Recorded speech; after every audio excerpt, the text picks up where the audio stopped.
쉬는 시간이 되자 학생들이 책과 필기구를 들고 저마다 다른 교실로 이동합니다.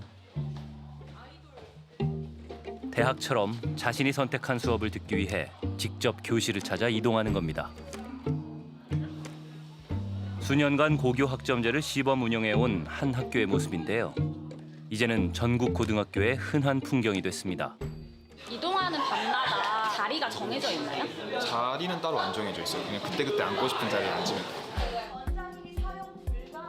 고교 학점제는 획일적인 교육에서 벗어나 학생의 진로와 적성에 따른 맞춤형 교육 과정을 제공하기 위해 도입됐습니다. 오늘 주제가 고교 학점제입니다. 네. 아직 정확히 모르는 분들이 정말 많아요. 일단 학생들이 좀 과목 선택을 할 수 있어야 되는데 대학처럼 선택권도 넓혀지고 또 아이들의 책임감 또 자기 주도성도 더 좀 요구되는 그런 선진화된 제도의 도입이라고 보시면 될 것 같습니다. 그동안의 선택 과목은 학교가 선택한 것이지 자기가 선택하는 게 아니었잖아요. 그러니까 무늬만 선택 과목이죠. 우리 학교는 몽땅 일본어를 배운다 이런 식으로요. 그런데 이것들을 하나하나 풀어서 학생들에게 진정한 선택권을 준다는 것이죠. 그러니까 이거는 그냥 세계적인 추세인 거고 전 세계적으로 학생의 선택권을 존중하는 방향으로 가는 고등학교 문화에 비추어 보면 우리나라는 이제 제자리를 찾아 나아가는 방향이다 이렇게 볼 수 있을 것 같습니다. 130만 고등학생 중에 이런 나는 오직 나 하나. 그러니까 학교다 나에게 맞추다. 고교 학점제. 고교 학점제에서는 3년간 192학점을 이수해야 졸업을 할 수 있습니다. 1학년 때는 주로 공통과목 48학점을 듣습니다. 2학년 때부터는 본격적으로 과목을 선택하는데요. 물리에 관심이 많다면 일반 선택 과목에서 물리학을 배우고 진로 선택 과목 중 기존 물리학 2에서 세분화된 역학과 에너지, 전자기와 양자를 택할 수 있을 겁니다. 문과와 이과 구분은 완전히 사라졌고 어느 과목이든 자유롭게 들을 수 있습니다. 고교 학점제가 전면 적용된 첫 세대인 현 고1. 이 학생은 이공계 학과로 진로를 정했습니다. 이공계열을 혹시 선택한 이유가 있을까요? 이공계열이 취업도 잘 되고 돈도 많이 벌고 하니까 이공계열 선택했어요. 지난달 2, 3학년 때 어떤 선택 과목을 들을지 조사가 시작됐습니다. 고1 학생이 받은 편제표입니다. 학교는 일부 과목을 직접 지정해 학생들이 반드시 수강하도록 편성할 수 있습니다. 또 학교 여건에 따라 개설하는 선택 과목이 다릅니다. 그냥 한 학기만 선택하는 게 아니라 3학년까지의 교육 과정을 다 살펴보고 이게 연계될 수 있게 선택을 하라고 학교에서 말씀하시더라고요. 그래서 조금 일단은 좀 어려웠고 복잡하다고 생각했어요. 학생들의 생각이 복잡해지는 이유는 더 있습니다. 결국엔 내가 원하는 진로에 가려면 등급을 아예 신경을 안 쓸 수는 없는 상황이다 보니까 과목 선택을 하는 인원수가 적으면 그만큼 등급을 나누는 것도 힘들어져서 그것 때문에 과목을 선택할 때 좀 불안한 면이 있기도 해요. 이전 교육 과정에도 선택 과목제가 부분적으로는 포함돼 있었습니다. 고2들도 진로 선택에 앞서 좋은 내신 등급을 받아야 한다는 부담감이 컸습니다. 동아시아사에 조금 관심이 있어서 한번 1차로 선택을 해봤는데 인원수가 엄청 적더라고요. 막 100명도 안 되고 80명? 그래가지고 저는 그 과목을 포기했었어요. 그 과목을 듣고 싶었는데. 네. 현행 내신은 상대평가입니다. 시험 등수에 따라 순서대로 내신 등급이 매겨집니다. 내신 상대평가는 이수자를 줄 세우는 겁니다. 줄만 세우면 무조건 누가 1등급인지, 누가 2등급인지가 정해지니까 그 사이에서 제로섬 경쟁을 하는 거예요. 다른 사람을 제쳐야 내가 올라간다, 이런 생각을 하게 되는 거죠. 상대평가에선 우수한 학생들에게 모두 좋은 등급을 줄 수 없습니다. 이들 중에서도 기어이 2등급을 만들어내야 합니다. 반대로 실력이 부족해도 해당 수업에서 성적이 가장 좋으면 1등급을 받을 수 있습니다. 학생들 사이에서는 심리적으로 수강 인원이 많은 수업을 선호하는 현상이 벌어집니다. 진로를 미디어로 채웠는데 제가 관심사랑은 조금 연관 없어도 응용과학을 선택했어요. 왜냐면 사람이 많으면 나도 그래도 조금 더 높은 등급을 받을 수 있지 않을까? 이과 계열을 작년에는 계속 희망했으니까 물리학도 수강을 해볼까 생각을 하긴 했는데 주변에서 듣는다는 사례를 많이 못 들어서 선택하기가 좀 꺼려져서 안 했던 것 같아요. 학생에게 듣고 싶었던 과목은 연두색으로, 결국 선택한 과목은 빨간색으로 표시해달라고 했습니다. 차이가 상당합니다. 자신이 원하는 진로와 현실 진로가 달라지는 겁니다. 과목을 선택하는 취지가 무색해지는 순간입니다.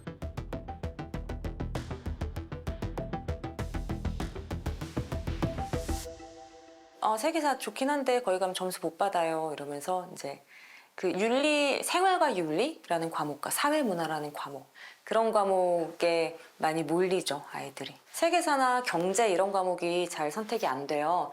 뭐 한 반, 두 반 이렇게 개설이 되거든요. 그러면은 한 명 1등급. 근데 보통 공부 잘하는 아이들이 둘, 셋은 있잖아요. 그럼 그 아이들은 머리를 쓰는 거죠. 아, 그냥 포기하고. 중고등학생을 대상으로 한 설문조사. 고교학점제에서 과목을 고를 때 가장 먼저 생각하는 것이 내신의 유불리라고 답한 학생은 약 30%에 달했습니다. 내 적성, 내 진로에 연관된 과목을 선택하게 하는 것이 고교학점제의 취지인데 상대 평가에서 유리한지 불리한지를 따져서 과목을 선택하게 되는 경향을 사실상 강요하는 거기 때문에 그래서 상대평가가 유지되는 한 고교학점제의 본질적인 취지를 제대로 살릴 수 없다 이렇게 볼 수 있죠. 고교학점제를 떠나서 내신이 상대평가인 나라는 OECD에 한국밖에 없습니다. 그리고 제가 알기로는 OECD뿐만 아니라 아마도 전 세계에서 유일한 것 같아요. 상대평가는 굉장히 드문 제도이고 바로 옆 친구와 과도한 경쟁을 유발해서 비교육적이기 때문에 빨리 없애야 하는 제도입니다. 상대평가와 달리 절대평가는 일정 기준에 도달하면 등수에 상관없이 같은 등급을 받습니다. 우수한 학생이 많으면 모두 다 1등급을 받을 수 있고 설령 1등이라 해도 기준에 모자라면 1등급을 받을 수 없습니다. 고교학점제는 절대평가를 전제로 해야 합니다. 교육부가 고교학점제 도입을 처음 발표한 건 박근혜 정부 때인 2016년 말입니다. 개별 학생의 특성과 능력에 맞는 맞춤형 교육이 실현되도록 할 것입니다. 이후 문재인 정부에서 곧바로 추진됩니다. 22년 고교학점제 도입을 목표로 본격적인 연구와 준비를 추진해갈 계획입니다. 준비가 덜 됐다는 반발에 시행 시기는 올해로 미뤄졌습니다. 당시 교육부는 고교학점제를 도입하며 선택 과목에 대해서는 성취평가제, 즉 절대평가를 적용하기로 했습니다. 윤석열 정부 출범 이후에도 이 기조는 유지됐습니다. 고교 학점제가 시행되는데 그렇죠. 예. 거기에 맞춰서 이제 전학년 내신 절대평가를 도입하겠다, 그걸 검토하겠다. 네네네. 이렇게 했단 말이에요. 네네. 계속 추진하실 겁니까? 또 이제 절대평가도 가능하면 큰 계획이기 때문에 네. 실행할 수 있도록 지금 노력을 하고 있습니다. 갑자기 계획이 뒤집혔습니다. 대부분의 과목에서 상대평가도 함께 기재하는 것으로 결정된 겁니다. 이게 이제 윤석열 정부가 진행이 되면서 갑자기 2028 대입제도 안을 발표하면서 상대평가로 발표가 된 거예요. 기본적으로 고교학점제는 절대평가, 즉 성취평가제를 갔어야 되는데 그렇지 못한 거는 굉장히 큰 아쉬움이고 어쩌면 굉장히 잘못된 정책적 판단이 아닌가라고 생각하고 있습니다. 현재 고1은 고교학점제 전면 도입 첫 학년인 동시에 2028 대입 개편안으로 바뀐 수능을 보는 첫 학년입니다. 2028 수능은 전국의 고등학교에서 공통적으로 가르치는 핵심적인 과목들을 출제하고 모든 학생이 동등한 조건에서 시험을 보도록 하겠습니다. 개편된 수능의 출제 범위는 주로 고1 수준으로 좁혀졌습니다. 이 때문에 수능의 변별력이 약화되고 타당성이 떨어질 것이란 전망이 나왔습니다. 기존 정시 모집에서는 대략 40%의 학생을 수능 점수만 보고 선발해 왔는데요. 이제는 대학이 수능 성적만으로 학생을 뽑기가 어렵지 않겠냐는 예상이 많습니다. 정시 전형도 수능뿐만이 아니라 생기부를 활용할 것이다. 수능 만점자도 생기부 부검이 들어갈 것이다. 그러니까 수능을 만점 맞더라도 생기부를 다시 꺼내본다는 거죠. 대학 측에서. 근데 우리가 이 생기부를 그냥 버리고 정시 파이터처럼 살다가 수능 만점 맞고도 대학 못 가는 일이 생기면 안 되잖아요. 보통 대입 전형 계획안 발표는 고2 봄에 이루어집니다. 수능의 활용에 대한 구체적인 지침 없이 고1 2학기에 과목 선택부터 해야 하는 상황. 학생들은 혼란에 빠질 수밖에 없습니다. 지금 대입이 너무 깜깜이거든요. 제가 어떻게 뽑을지도 모르겠고 이게 교통 정리가 안 돼 있으니까 이제 매우 혼란스러운 거예요. 그러니까 이런 식의 혼란이 당분간 계속될 수밖에 없으니까 이제 사교육자들은 좋죠. 학부모들은 고민의 답을 사교육에서 찾고 있습니다. 수능, 진로, 내신 관리에 대한 정보를 찾는 사람들로 입시 컨설팅이 성행 중입니다. 요즘은 로드맵이 짜줘야 이게 감이 보이더라고요. 그 이상부터 다른 면이 있어. 커리나 이런 것들 다 분석해가고 좀 유리하지. 제로는 이거죠. 고등학교 1학년들은 내신이 상위권들은 1점대다 되지만 이제 1점 라인에서 뭐 요거 갖고 대학을 가면 어떤 베네핏이 크진 않고요. 입시 유불리를 고려해 과목을 선택하고 그에 맞춰 진로 스토리를 짜면서 관리해야 한다고 강조합니다. 이제 단톡을 만들어요. 교집합을 보면서 우리 생각했죠. 이 과목에 이 나중에 주제탐 보고서만 생각했다가 PPT 만들 수 있는 소스나 자료들을 만들어주는 거예요. 근데 결국은 또 우리가 잘하게 돼요. 못하겠는데 비용이 어떻게 되나요? 학기당 650이에요. 학기당 650만 원. 그다음 언제까지예요? 고3 3학년 1학기까지. 1학년부터 3학년 1학기까지 입시 컨설팅 비용은 총 3,250만 원입니다. 한 학기에만 2천만 원이 넘는 입시 컨설팅 프로그램도 있다고 합니다. 업계 관계자들은 올해 고교 학점제가 시행된 후 사교육을 찾는 학부모들이 늘었다고 말합니다. 애들이 많죠, 아무래도. 그래서 저희가 이제 관리 등록 프로그램이 있어요. 이건 이제 수행평가랑 세특 보고서랑 이런 것들 다 도와드리는 거거든요. 2회를 무료로 제공해드려서 20회에 594만 원. 이렇게 진행되세요. 아이도 불안하고 엄마도 불안하고 아빠도 불안하고요. 컨설팅을 받아서 뭐 우리 아이한테 더 좋은 입시 결과를 가져올 수 있는데 내가 그냥 손 놓고 있어서 아이가 더 잘못 가는 건 아닌가? 라는 그런 불안함들이 학부모들한테 다 있는 것 같아요. 공교육에서 학생들의 진로 상담 여건은 열악한 상황입니다. 학교별로 이제 진로를 담당할 수 있는 선생님이 각 학교당 1명씩 계세요. 근데 대략적으로 뭐 학생 수가 250명이라고 볼 때 한 학년에 학교 전체적으로 보면 한 750명 정도 되거든요. 이 한 명이 거의 한 600명, 700명 되는 학생들의 모든 진로를 세부적으로 짜줄 수가 없어요. 입시학원 관계자들이 진행하는 고교 학점제 설명회가 전국 곳곳에서 열리고 있습니다.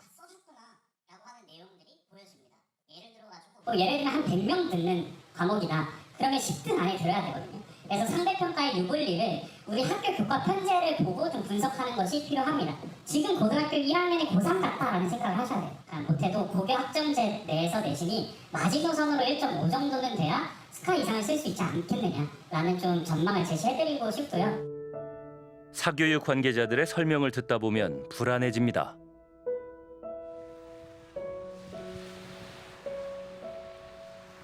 한 번의 실수도 용납되지 않을 듯한 분위기 속에서 결국 학교를 떠나는 학생들이 나타나고 있습니다. 고교 학점제 첫 세대인 이 남학생도 그중 한 명입니다. 올 1등급을 받지 않게 되면 높은 대학에 가기 힘들다라는 의견이 많아가지고 그 학교가 내신을 따기 힘든 학교였고 9등째에서 5등급제가 되면서 1등급과 2등급에 대한 차이가 커지면서 더 불리한 학교가 되었다고 생각을 해가지고 자퇴를 한 것 같아요. 수능에 집중하기 위한 전략 자퇴였습니다. 불리한 내신으로는 원하는 서울 상위권 대학에 가기 어렵다는 판단이 섰기 때문입니다. 차라리 대입 개편안이 적용되기 전인 내년 안에 수능 시험만으로 정시에 합격하겠다는 목표를 세웠습니다. 그리곤 기숙학원에서 혼자 수능 시험을 공부하고 있습니다. 학생으로서 어쨌든 고등학교는 어떤 존재라고 느껴질까요? 학생들이 대학을 가는 길 중에 하나라고 생각을 해요. 서울 잠실에 있는 검정고시 학원. 수능 대비반도 함께 운영 중입니다. 올해 고등학교 1학년을 다니다가 그만두고 이 학원에 온 수강생이 22명이나 된다고 합니다. 서울 학군지에 있는 고등학교 1학년 중에도 자퇴를 고민하는 학생들이 늘었다고 합니다. 자퇴 상담은 전년도 같은 경우는 그렇게 많지 않았는데 올해 같은 경우에 이제 중간고사 끝나고 나서 한 5월 달 안에 전년도에 비하면 한 3배, 4배 이상 늘어난 건 맞습니다. 7월 달 기말고사 이후에 상담을 실제로 하고 저희가 볼 때 상담만으로 그치지 않고 실제로 자퇴할 수 있는 분들도 꽤 많지 않을까 그렇게 예상하고 있습니다.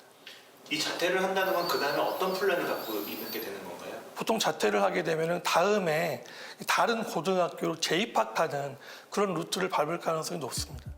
상위권 학생들의 경우 고1 때 성적이 좋지 않으면 이른바 리셋을 위해 자퇴를 하고 내신에 유리한 학교로 재입학하는 사례가 적지 않다는 겁니다. 자퇴하는 아이들이 지금 늘고 있고 고심이 많은 분들이 있는데 저희가 늘 말씀드리는 학생들이 있어요. 1학년 때 200등으로 출발해서 결국에 3학년 때 한번 멋진 모습 보여줘서 들어온 아이도 있다. 그러니까 끊임없이 성장하는 모습을 보여주면 되는데 왜 그게 두렵냐. 고교학점제에서는 과목 선택 후 진로를 변경하면 불리할 것이라는 우려도 학생들의 불안감을 가중시키고 있습니다. 진로를 바꾸면 안 된다는 부담감에 의해서 혼란을 겪고 있는 친구들도 좀 많은 것 같아요. 하지만 대학 측은 오해가 많다고 말합니다. 대학에 와서도 아이들 진로가 바뀌고 고등학교 때는 잠만 자고 일어나면 꿈이 바뀌는데 특히 종합 전형에 대한 큰 오해가 마치 진로에 맞춰서 뭔가 딱딱딱 해야 된다라는 큰 오해들을 갖고 계십니다. 최소한 서울대만큼은 아니라는 얘기를 10수년 전부터 현장과 얘기를 하고 있는데 의대 갈 아이들은 마치 의사가 되기 위해서 모든 학생부 내용을 의사와 연관지으려고 하는 것이 부정적이라는 얘기를 저희가 근래 들어서 좀 직접적으로 하고 있습니다. 잘 안 변해서. 그리고 진로 자체보다는 자기가 배운 과목에서 획득한 역량 중심으로 평가를 하게 되어 있고 만약 자연계를 간다고 그러면 당연히 자연계열에 필요한 과목들을 준비하는 것 정도면 되는 것이죠. 우리가 원하는 인재는 지금은 융합인재라고 하잖아요. 그러니까 융합인재는 사실 고등학교 때 진로가 바뀐 애가 훨씬 더 융합적이에요. 내가 뭔가 정해서 열심히 했는데 이거 아니구나 해서 공부는 해놨지만 다른 진로로 바꿨잖아요. 다른 진로로 바꿨으니까 이것도 깊이 알고 이쪽도 깊이 알겠죠. 그러니까 대학은 하나의 진로를 끝까지 파고든 학생을 원한다는 건 옛날 메시지다. 선택 과목 중에서 학과와 관련한 필수 과목만 들으면 된다는 겁니다. 그런데 현실에선 수업이 한 번 개설됐을 때 듣지 못하면 이후엔 듣지 못하게 되는 게 문제입니다. 고교 학점제를 시범 운영해온 인천의 한 학교. 주요 선택 과목들을 학기마다 반복해서 개설해놨습니다. 사회탐구 같은 과목이나 아니면 진로 과목 같은 경우에는 1, 2학기를 다 운영을 하기 때문에 1학기에 못 듣더라도 2학기에 개설이 안 돼서 못 듣는 경우에는 거의 없는 걸로 알고 있고 그러한 학생들의 뭔가 불안감은 많이 없어진 것 같다고 생각을 합니다. 학생이 1학년 1학기 때 꿈이 의사였는데 2학년 때 자기는 의사보다 변호사가 되는 게 맞다고 생각을 한 거예요. 그런데 이 학생은 2학년 1학기 때 화학이라는 과목을 들었고 법과정치라는 과목을 듣지 않은 거예요. 학생들이 진로를 변경했을 경우에 1학기 때 못 들었던 과목을 2학기 때 다시는 못 듣지 않도록 개설을 하게 되었습니다. 진로를 바꿔도 되는 여건을 학교가 마련해 준 겁니다. 다른 학교들은 어떨까? PD수첩은 특목고와 특성화고를 제외한 서울 시내 고등학교 229곳의 교육과정 편제표를 살펴봤습니다. 분석 결과 국영수, 사회, 과학에서 5개 이상의 과목이 여러 학기에 걸쳐 개설된 학교는 21곳에 불과했습니다. 사실은 과목도 복수로 열어주는 게 우리가 추구하는 건데 지금 복수로 연 학교들이 굉장히 적어요. 이유는 상대평가 때문이에요. 상대평가를 해야 되니까 모수를 늘려야 된다라는 압박을 받아요, 학교들이. 그러다 보니까 과목을 한 번만 열어서 그 과목을 들은 애들을 다 글로 몰아야 이 등급에 유리하지 않겠냐라고 생각하는 거거든요. 성취평가제의 평가를 오로지 유지를 해준다면 소규모 학교라고 하더라도 학기별로 모든 과목을 편제를 못할 이유가 없어요. 근데 저희가 그렇게 편제를 했다가는 아이들한테 오히려 본인들의 등급에 대해서 더 불리한 상황을 연출하고 만들 수밖에 없으니까 진정한 고교학점제를 실현하기는 어렵다고 보는 거죠. 이런 지적에 대한 교육부의 입장을 들어봤습니다.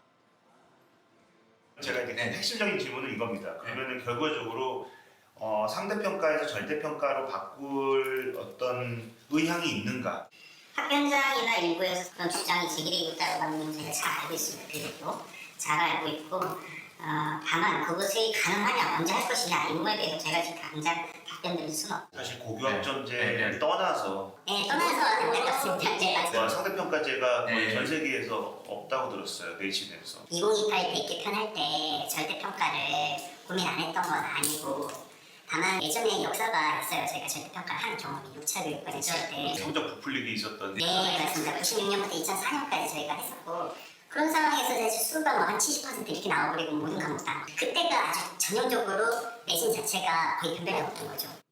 하지만 교육 전문가들은 국내 공교육에도 도입된 IB처럼 평가 제도를 고도화하면 문제가 해결될 수 있다고 말합니다. 절대평가를 하면 무조건 부풀리기다 혹은 학력이 저하다 이렇게 말할 수 있는 게 아니고 어떻게 운영을 하고 어떻게 루브릭을 만들어서 어떻게 엄격하게 적용을 하느냐에 따라서 절대평가도 엄밀한 그 준거지향 평가를 하면 그럼 저는 얼마든지 충분히 공정하고 신뢰롭고 타당한 그런 평가를 할 수 있다고 생각합니다.